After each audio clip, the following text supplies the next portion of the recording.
오늘은 우상숭배의 원인이라고 하는 제목으로 우리가 오늘 열왕기상 12장 마지막 부분을 중심으로 하나님 말씀을 듣기 원합니다.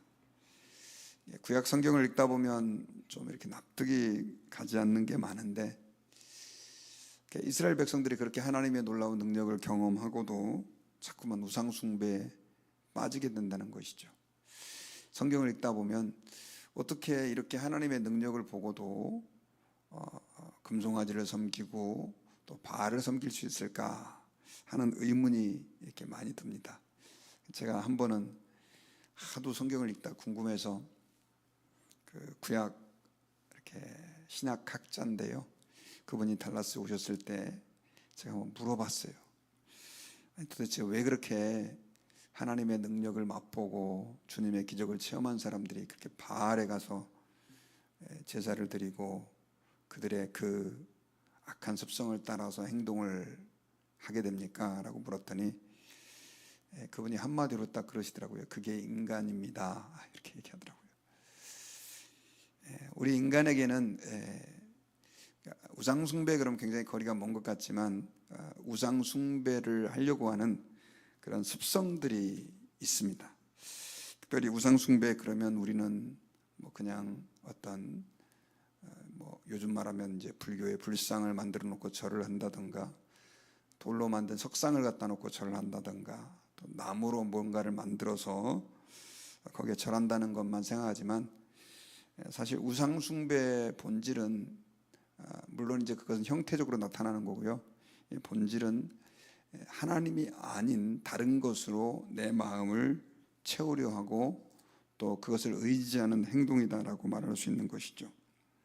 오늘 이게 본문에 보면 이 여로보암이 이제 나라를 소위 말해서 이제 둘로 쪼개서 자기의 나라를 만든 이후에 한 첫 번째 행동이 기록되어 있습니다. 근데 그게 뭐였냐? 바로 금송아지를 만들어서, 그리고 또 절기를 자기 마음대로 제정을 하고 제사장들을 자기 마음대로 세워가지고 그렇게 하나님 앞에 반역하는, 하나님의 분노를 자아내는 그런 말씀이 기록이 되어 있습니다. 여로보암은 이제 어제 그제 계속 이어지는 말씀 보면 하나님의 뜻 안에서 솔로몬이 범죄를 하자 그 다음 아들 르호보암 때 나라를 특별히 둘로 쪼개서 10지파를 하나님이 이 여로보암에게 주겠다라고 선지자를 통해 예언을 했고요, 또 그것이 실제로 그 르호보암의 잘못된 행동을 통해서 성취가 됩니다. 그리고 나서 이제 이 북쪽 10지파를 중심으로 이 여로보암이 왕이 되어 가지고 나라를 다스리는데, 이 오늘 본문에 보면 여로보암은 그의 수도를 제일 먼저 어디다 세우냐면 세겜이라고 하는 곳에 세우게 됩니다. 세겜은 굉장히 구약 성경에서 중요한 지역입니다.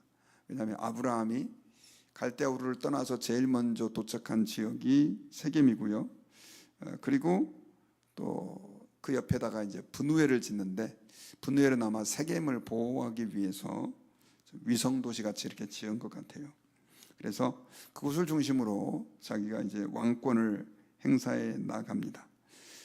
그런데 얼마의 시간이 지났는지는 성경에 잘 기록되어 있지 않지만 2절에 보면, 26절에 보면 그의 마음에 스스로 이르기를 나라가 이제 다윗의 집으로 돌아가리로다 걱정을 하게 됩니다. 왜 걱정을 하냐면 이 이스라엘은 굉장히 중요한 1년에서 가장 중요한 절기가 7월 15일 대속죄일과 그리고 그때부터 이어지는 7일간의 그 초막절 절기입니다.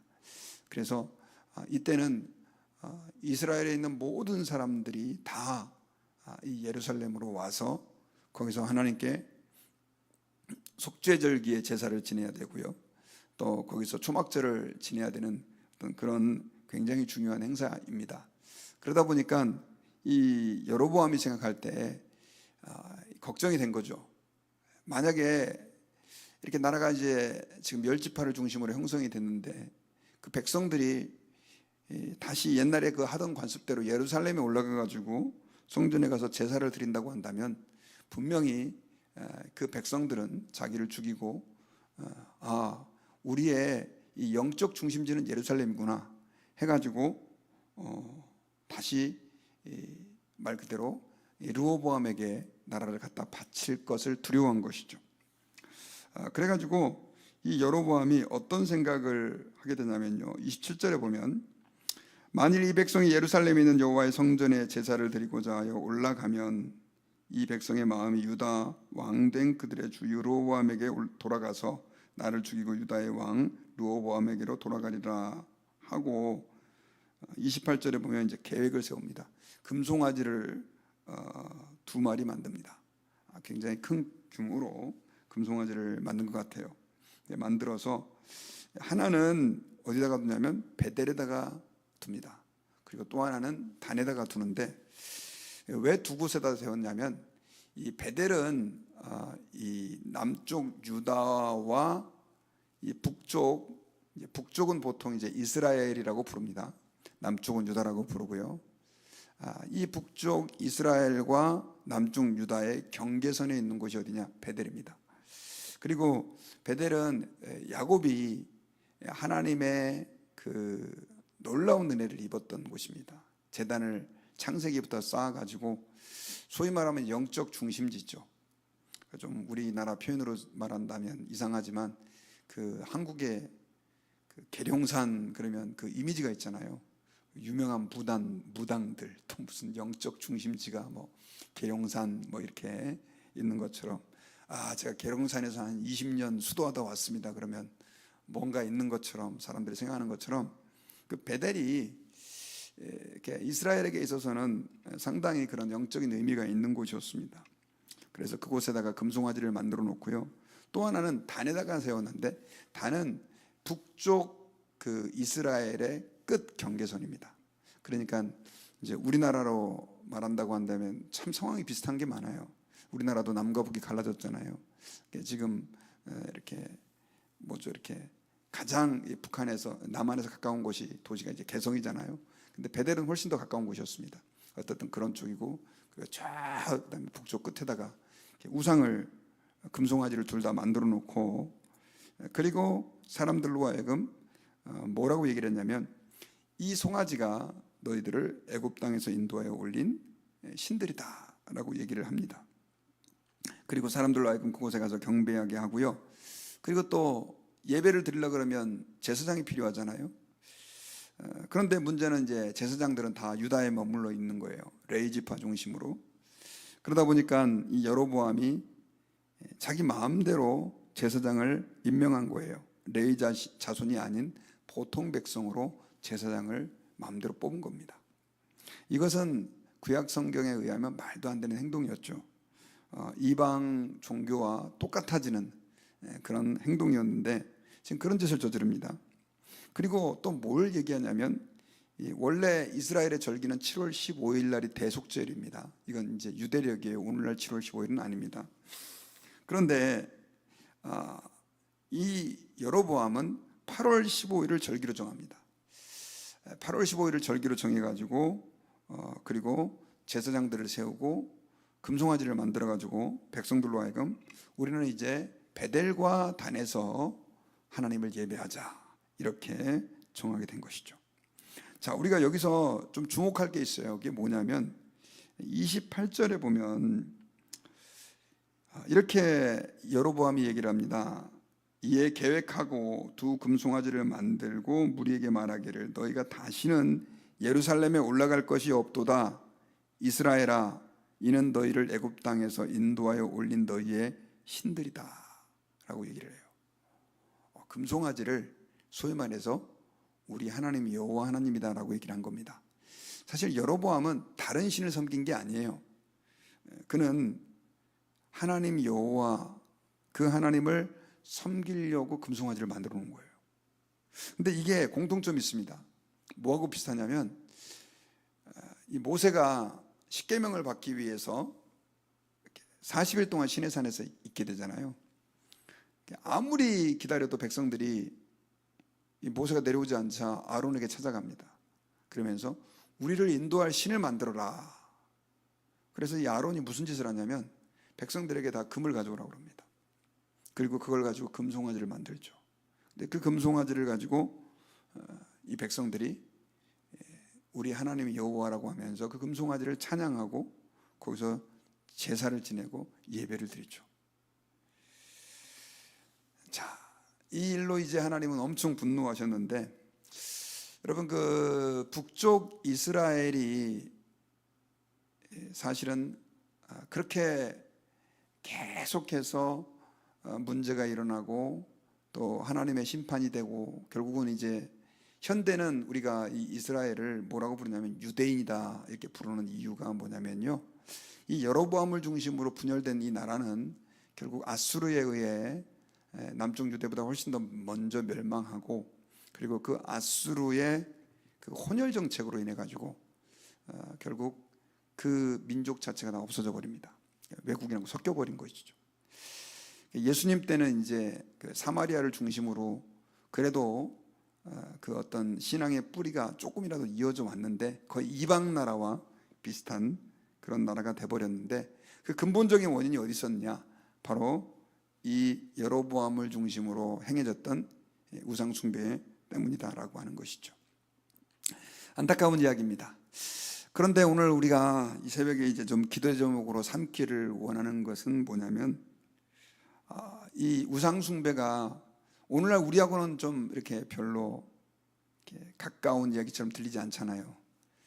우리 한국에서는 예전에 저는 조금 현실적으로 몇 번 경험을 했던 게, 군대라든가 직장을 다니다 보면 저희 부대에서는 좀 그랬었어요. 이렇게 새로 이렇게 제 공군에 있었는데 경납고를 새로 지으면 안전하게 해달라고 그래가지고 아주 공식적으로 이렇게 돼지머리 갖다 놓고 고사를 지내는 일이 많았습니다.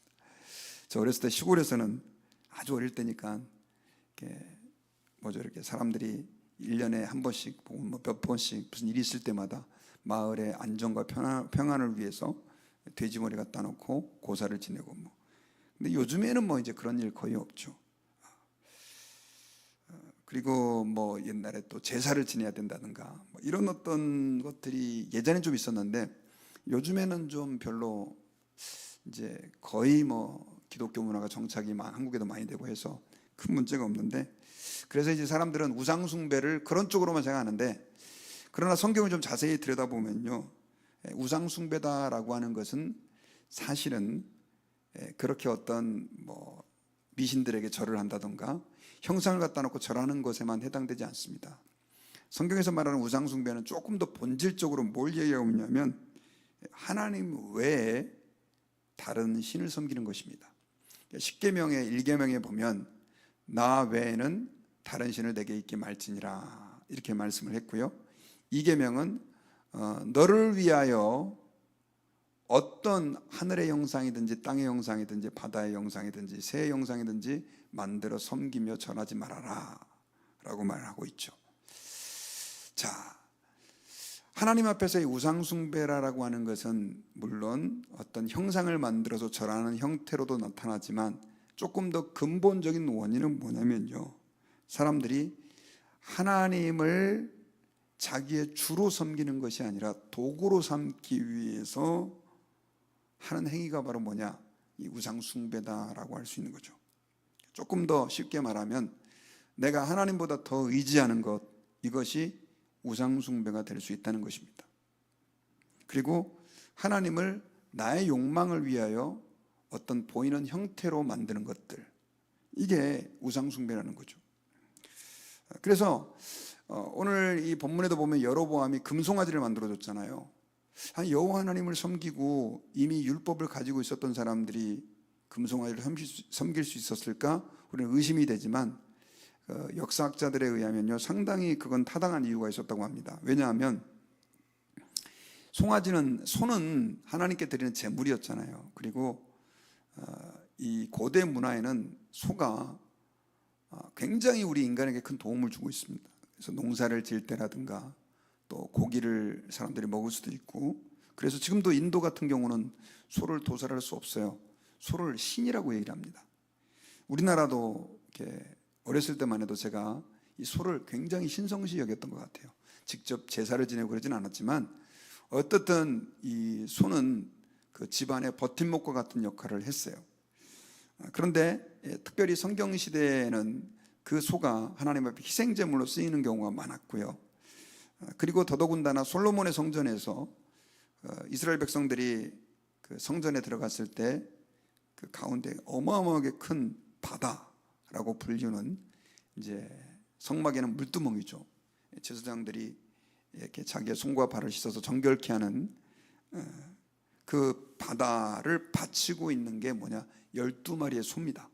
그래서 동서남북을 향해서 3마리씩 이제 엉덩이는 바다 안쪽으로 향하고 얼굴을 바깥으로 향해서 소가 받치고 있단 말이죠. 그러다 보니까 더더군다나 또 이제 그 고대 근동의 문화는 소를 신성시하다 보니까 이 소의 형상이 혹시 하나님의 형상이 아닐까라고 사람들이 생각을 하게 되는 거죠. 그래서 소의 형상을 만들어 놓고 절을 하라고 한 것이 이 북쪽 이스라엘 지방 사람들에게는 먹혀 들어간 겁니다. 사실 그들이 다른 신을 섬긴 것이 아닌데도 불구하고 그것이 하나님의 진노를 일으킨 이유는 뭐냐면 거룩하신 하나님의 형상을 소의 형상으로 만들었다는 것과 함께 결국 하나님께서 가장 심각하게 금하신 그 우상숭배 행위에 들어갔다는 것인데, 이것은 결국 우리 인간의 욕망의 표현인 거죠. 잘못된 욕망. 그러다 보니까 이제 하나님께서 그 아론과 이스라엘 백성들이 범죄했을 때, 우상숭배했을 때 그들을 향하여 진노하셨고요. 또 앞으로도 보면 이제 북쪽 이스라엘도 마찬가지고 남쪽 유다도 계속해서 우상숭배에 빠지게 되는데 결국 그 우상숭배에 대해서 진노하시고 나라를 없애버리기까지 하시죠. 그러므로 여러분, 저와 여러분들이 오늘 이 새벽에 좀 기도 제목으로 삼기를 원하는 것은 우상숭배의 이 본질, 근본적인 마음은 뭐냐면요, 우리가 하나님을 주인으로 내 삶의 가장 소중한 분으로, 가치 있는 분으로 두기를 좋아하지 않는 마음입니다. 하나님은 믿긴 믿는데 다른 걸 더 믿는 거죠. 그래서 여러분, 오늘날 돈이 우상숭배가 될 수 있어요. 돈을 벌기 위해서 신앙의 절개를 저버리는 사람들 있죠. 돈이 내 삶에 가장 중요한 거예요. 물론 돈한테 갖다 놓고 뭐 절하거나 예배하지는 않지만 많은 그리스도인들이 돈 때문에 신앙을 잃어버리는 경우가 너무 많습니다. 돈을 벌기 위해서 나의 하나님 앞에서의 그 신앙, 예배를 갖다가 다 그냥 가치 없는 것으로 여겨버리는 것이죠. 우리는 언제나 이런 갈등에서 선택해야 될 때가 있지 않습니까? 또 어떤 경우는 예수님께서 우리에게 경고하셨지만은 가족들 때문에, 가족을 사랑하는 건 너무 귀하지만 그러나 그것 때문에 가족을 더 사랑해서 하나님 앞에서의 믿음을 저버리는 사람들도 있습니다. 그 외에는 뭐 직장, 친구, 또 어떤 사람은 자기의 취미생활, 하여튼 뭐 여러 가지 것들이 좀 많이 있는데, 요즘 젊은이들은 이제 뭐 게임이라든가 뭐 인터넷, 또 어떤 중독들, 이런 것들도 사실은 잘못된 습관이라고 말할 수 있지만 본질적으로 가보면 그게 우상숭배와 관련이 깊다라고 하는 것을 알 수 있습니다. 우상숭배는 누구나가 다 빠질 수 있어요. 그것은 목회자도 마찬가지입니다. 목회자가 정말 하나님을 최고의 가치로 여기지 않는다고 한다면 심지어 목회의 행위마저도 우상숭배가 될 수 있죠. 그 이스라엘 백성들에게 아주 황당한 일이 있었습니다. 그 민수기서에 보면 이들이 하나님 앞에 원망하다가 하나님의 심판을 받아요. 불뱀이 그들을 다 물어버리는데, 그때 하나님은 이 그들을 이제 심판하셨는데 죽어가는 그들이 하나님 앞에서 살려달라고 막 하니까 모세를 통해서 그럼 장대에다가 놋뱀을 만들어 세워라. 그래가지고 모세가 장대에다가 놋으로 구리로 뱀을 만들어서 세워서 그걸 쳐다보는 사람은 낫는다 그랬는데 실제로 그걸 보니까 낫는 거예요. 예수님께서 요한복음 3장에서도 인용하셨던 말씀이죠. 그런데 문제는 그 이후에요. 그 이후에 사람들은 그 놋뱀을 말 그대로 향을 피우고 섬기고 절하면서 섬기는 우상숭배에 빠지게 됩니다. 이게 어디까지 갔느냐? 히스기야 시대까지 왔어요. 그래서 나중에 히스기야가 그 놋뱀을 갖다 때려 부셔버리죠. 참 아이러니하지 않습니까, 여러분? 그 오늘날 그 저희 그 어떤 그 교단에서 우리 저희 한국의 합동측 같은 경우는요, 아예 그 공문으로 교회에다가 십자가를 못 걸게 했어요. 이제 저희야 뭐 이제 그 교단은 아니고, 그 이유 중에 한 가지가 뭐냐면, 실제로 뭐 요즘은 이제 그런 사람들이 별로 없지만 초창기 때 우리 한국 교회 사람들이 십자가 형상을 갖다 놓고 마치 거기다가 절을 하고 기도하고, 그러니까 이런 것들 자체는 성경적이지 않다는 거죠. 그 어떤 형상이라 할지라도 하나님의 형상을 대신할 수는 없다. 물론 이제 심볼로, 상징으로서는 가치가 있지만 말이에요. 여러분, 왜 그렇게까지 우리가 해야 되느냐? 그 이유가 뭐냐? 우리 인간들은요, 자꾸만 보이지 않는 하나님, 영적인 하나님, 역사하시는 하나님, 또 그분의 말씀보다 자꾸만 보이는 것들을 의지하고 눈에 가시적인 것들을 추구하는 경향들이 있기 때문에 그런 거예요. 달라스만 해도 여러분, 얼마나 제가 뭐 저기 지금 한 20년 넘게 살았는데 별의별 희한한 사람들이 와가지고 뭐 금리발로 만든다느니 뭐 금가루를 보인다느니 뭐 하여튼, 저는 하나님이 기적을 행하실 수 있는 분이라고 믿어요. 그런데 문제는 사람들이 그런 보이는 것에만 집착해가지고 가장 중요한 하나님이 우리에게 계시의 말씀으로 주신 이 성경 말씀이라든가 이런 거는 별로 그렇게 신경 안 쓰고. 근데 여러분, 역사를 보면요, 항상 그렇게 보이는 것에 치중했던 사람들에게는 문제가 생기는 경우가 많습니다. 물론 뭐 신앙이 어릴 때는 그런 증거들을 보고 주님 앞에 돌아오고 그런 사람들도 있을 수 있지만, 우리가 하나님 앞에서 기억해야 될 것은, 가장 중요한 것은 하나님의 말씀입니다. 왜 하나님의 말씀이냐면요, 하나님은 어떤 분은 그런 얘기까지 하시더라고요. 우주를 만드신 전혀 제한받지 않는 그분이 자기가 기록하신, 자기가 하신 말씀에 스스로 갇히기를 원하셨다. 왜냐하면 하나님께서는 이걸 책으로 남겨서 결국 우리 인간에게 자신의 뜻을 알리시고 자신을 알리셨다는 것이죠. 그래서 기독교를 뭐라고 부르냐면 우리는 말씀의 종교라고 부릅니다. 하나님 앞에서요, 우리는 이 세상을 살아가면서 기억해야 될 게 있어요. 이게 뭐냐면, 우리는 너무나 쉽게 우상숭배에 빠지기 쉬운 존재들이다라고 하는 것입니다. 하나님께서는 그것을 원하지 않으세요. 그러므로 행여나 내가 하나님보다 더 사랑하고 더 우위에 두고 있는 가치가 무엇인지 한번 오늘 이 새벽에 돌아봐야 돼요. 그것이 그 어떤 것이라 할지라도 만약 내가 하나님보다 더 사랑하는 것이라고 했다면, 사랑하는 것이라고 한다면, 우리가 그것을 위하여 우리의 마음과 모든 것들을 빼앗기고 있다고 한다면 우리는 우선순위를 정리해야 됩니다. 내 삶의 최고의 가치는 하나님이시요, 그리고 나머지 것들은 다 그 다음이죠. 목사님, 가족보다 하나님이 먼저입니까? 예, 그렇습니다. 진정한 가족 사랑은 하나님을 최고 우위에 둘 때에 이루어질 수 있는 거예요. 직장도 마찬가지입니다. 내가 직장에 최선을 다한다 할지라도 하나님이 내 삶의 최대의 가치가 되지 않으면 결국 그것도 의미가 없는 거죠. 뭐 우리 알고 있잖아요. 하나님이 우리 한번 훅 불면 우리는 직장 생활 또 내 가정 아무런 의미가 없어지는 거죠. 그래서 세상 사람들이 좀 기독교를 극단적이다 이렇게 보는 사람들도 있지만 그렇지 않습니다, 여러분. 우리 인간은요, 하나님을 가장 최우선으로 여기고 그 하나님을 가장 절대 가치로 여길 때 우리의 직장이라든가 가정이라든가 인간관계라든가 이 모든 것들이 다 올가나이즈 되고 정리되고 가치 있게 되어지는 것입니다. 문제는 뭐냐? 하나님을 가장 사랑하는 거예요. 쉽지 않은 얘기지만 저와 여러분들 가운데 그런 마음들이 회복될 수 있기를 바랍니다.